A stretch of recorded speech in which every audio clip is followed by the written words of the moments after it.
This is Rabbi Sachs. Welcome to the Chai Academy, coming to you from the Chai Center. Over the past few days, we have been discussing the Holocaust. Yesterday, we had a class on the origins of the yellow star. You know, the yellow star first started in the stores and then on the bodies, but Hitler wasn't the original originator of the yellow star. He was just a copycat crime.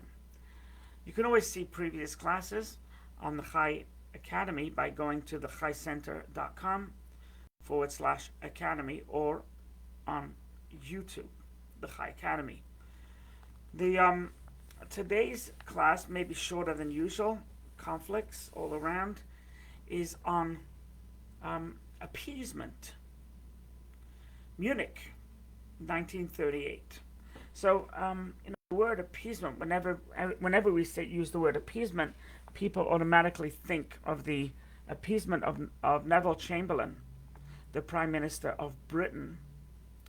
And I think that, look, the nicest thing I can say about Neville Chamberlain, the Prime Minister of England in 1938, was that he was desperate for peace. And then the next nicest thing I could say is that he was a fool. He was an idiot.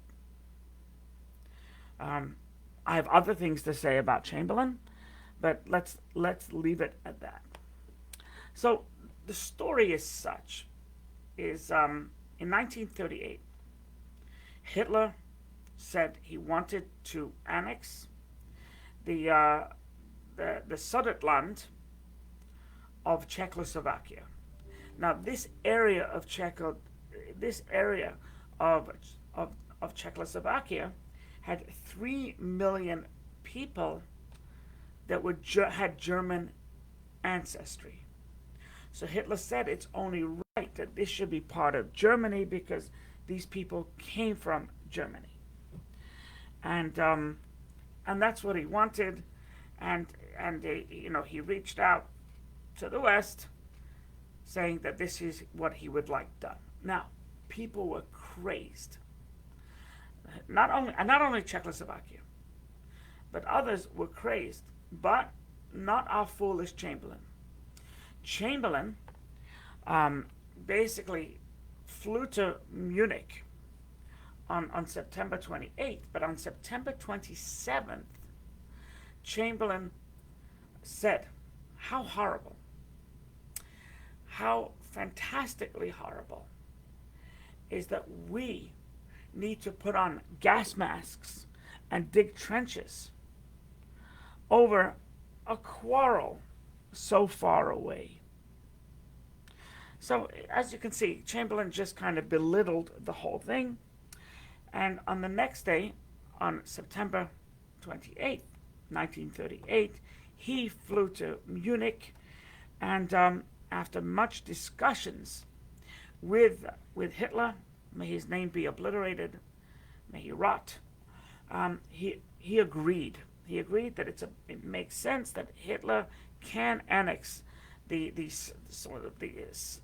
Sudetenland of Czechoslovakia with 3 million Germans, and he gave permission. He agreed to it. He says, yes, we're okay with it, which was really the start of Hitler's power. Only a short 5 months later, because now Czechoslovakia became indefensible, Germany, under Hitler, they basically conquered, and they occupied the rest of Czechoslovakia. Now, in Britain and other places, there was a joke. There was a joke because, he gave up a country. He was so flippant, Chamberlain, right? And that's why I say the nicest thing I can say about him is he was a fool, but he was so flippant that he gave up a country. And there's a joke that goes around that Hitler said to Chamberlain, "I would like your umbrella." And Chamberlain said to Hitler, no, you can't have it. So Hitler said to Chamberlain, "Why not? You gave me everything else." So Chamberlain said, "Well, the umbrella's mine. And that's how people felt. That he would, if it wasn't his, he would just give it away, and he literally just gave it away. Um,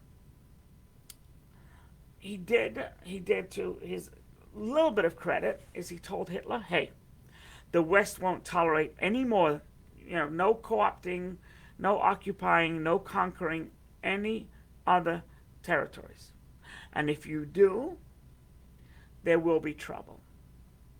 So he did assert himself there. Now, Winston Churchill, who actually replaced Chamberlain, he was crazed, and he said the following. There's a quote. He said about Chamberlain, or to Chamberlain, he said, "There was a choice, war or dishonor. And you, Mr. Chamberlain, chose dishonor, which will inevitably only lead to war." And he was correct. Now, much of Britain felt that Churchill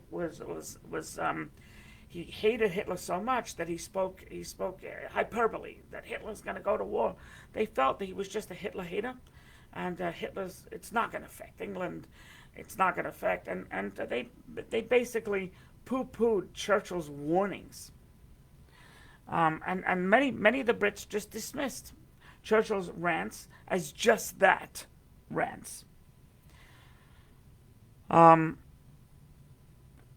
Within a year, August of 1939, Hitler called Chamberlain and said, "Mr. Chamberlain, we the German people, we want Poland."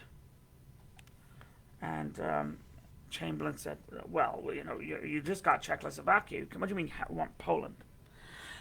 What Chamberlain did not know is that they had Hitler and Stalin had made a non-aggression pact to take over Poland and divide Poland in half. And September 1st, 1939, Hitler invaded Poland. A few months later, Chamberlain realized that he made an incredible error in trusting Hitler, in negotiating with Hitler, in appeasing Hitler, and Chamberlain resigned, and Churchill became the new prime minister. And now the question is why? Aside from being an idiot, and aside from being a fool, and naive, Chamberlain was just so naive. What was the scoop? Why did he do what he did? So there is much written about this, and Chamberlain was nervous. Chamberlain feared Hitler. He feared Germany's power. He feared Germany's army. He feared that Germany would strike in England, and England would lose the war. And truth be told, it was an error. It was an error. It wasn't necessarily the case, as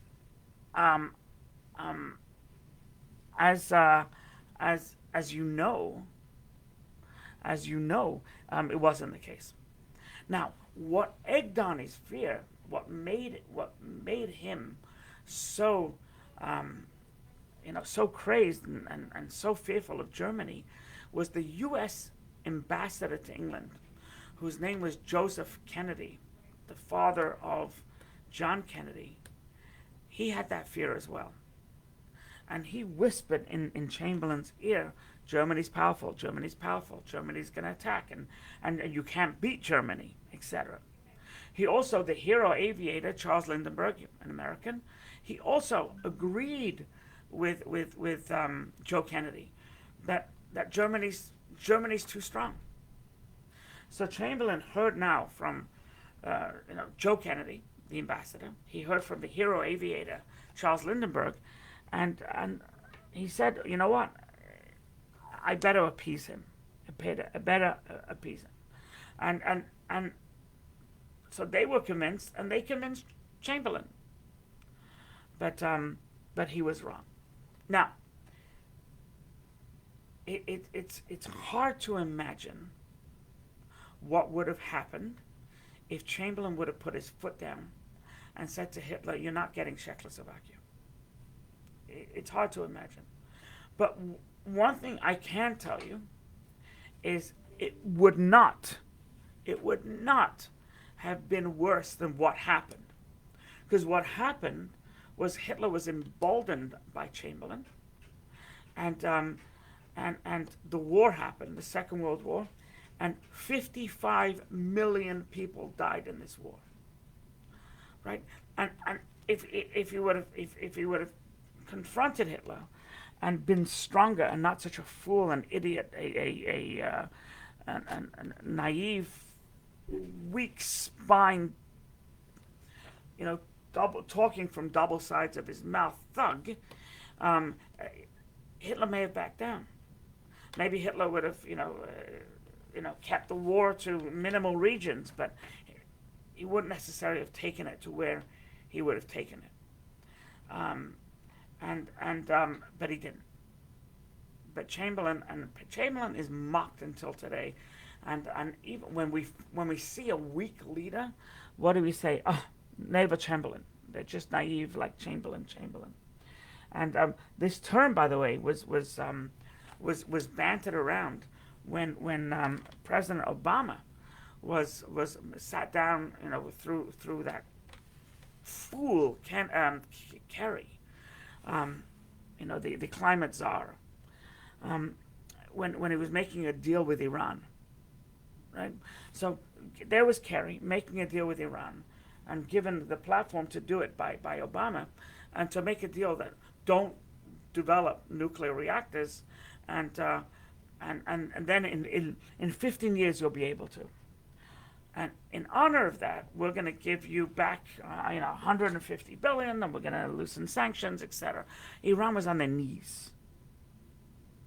Instead, they got 150 billion flown to them in cash, and we all know the rest of the story, because Israel managed to break open a warehouse that had Iranian documents, and they brought back incredible amounts to show that Iran is still producing, even with the deal. So Iran had 150 billion in cash, loosened sanctions, and they were still continuing the nuclear reactors, which they're going to unleash it because they're unstable government, unstable people, and it's just insane. And Israel was begging, don't do this, it's weak, it shows weakness in it. And so Kerry was called Chamberlain at that time. Along came in the next administration and put an end to it. This administration, now the current one, it seems like they may go back to the table. It's too soon to tell. The truth is, I think President Biden was a little harsh with Iran yesterday, and that makes me happy, because they were, until now, the president he was working under when he was vice was kowtowing to Iran. It was just terrible to see. Weakness is never good. I get diplomacy, but weakness, being afraid, will only lead to a dismal failure, as it did with Chamberlain. Chamberlain was weak. Chamberlain was afraid. You could smell the fear on Chamberlain. And Hitler took full advantage. What do they say? Those who don't learn from history are doomed to repeat it. We have to be very careful that we don't repeat history, and we have to understand what happened here. I have a conflict, so I'm going to end earlier, and we will convene again. Any questions you can ask here, Rabbi at thechaicenter.com, or you can at Rabbi, or you can leave a question here on Facebook Live, and for everyone to see. And don't forget to check out the rest of the Academy on either YouTube or thechaicenter.com/Academy. God bless. Be well.